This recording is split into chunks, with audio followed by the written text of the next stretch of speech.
Сәлеметсіздер ме балалар? Қазір қазақ тілі сабағы. Бүгінгі сабағымыздың тақырыбы қаныш атам сияқты геолог боламын.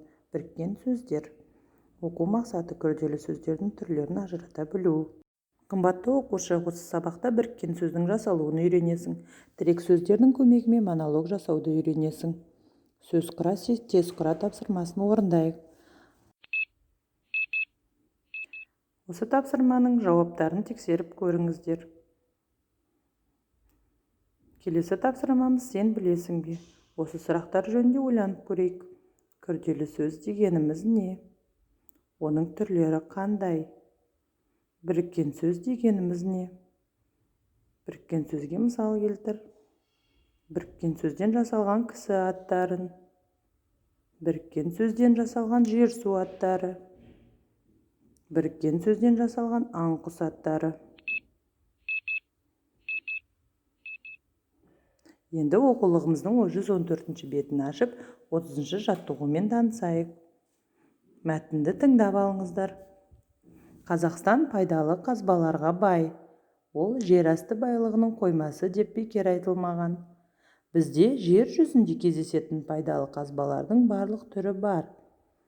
Пайдалы қазбаларды өндіру үшін алдымен оның шығатын орнын табу керек. Мұндай кен орындарын іздеумен геологтер айналысады. Олар әртүрлі техникалық құралдарды пайдаланады. Табылған пайдалы қазбалардың шығатын жерін шартты белгілер арқылы картаға түсіреді. Жарайсыздар, енді 31 жаттығудағы сөздерді сәйкестендіреміз. Мұқият болыңыздар. Жарайсыздар, енді өздеріңізді тексеріп көріңіздер. Келесі тапсырма 33 жаттығудағы тірек сөздерді пайдалана отырып монолог құрап жазасыңдар. Тақырыбы мен геологпын.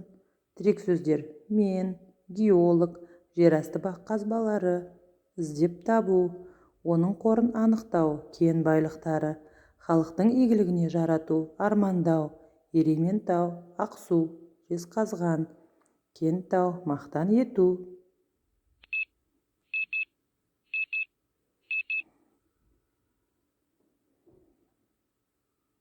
Жазған монологтарыңыз төмендегідей үлгіде болуы керек.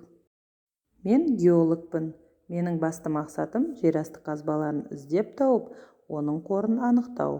Жеріміздегі кен байлықтарымызды халықтың игілігіне жаратып, байлығымыз ешқашан таусылмаса деп армандаймын.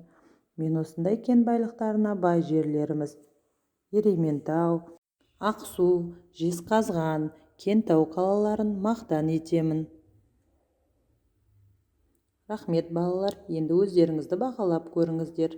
Сабақ аяқталды.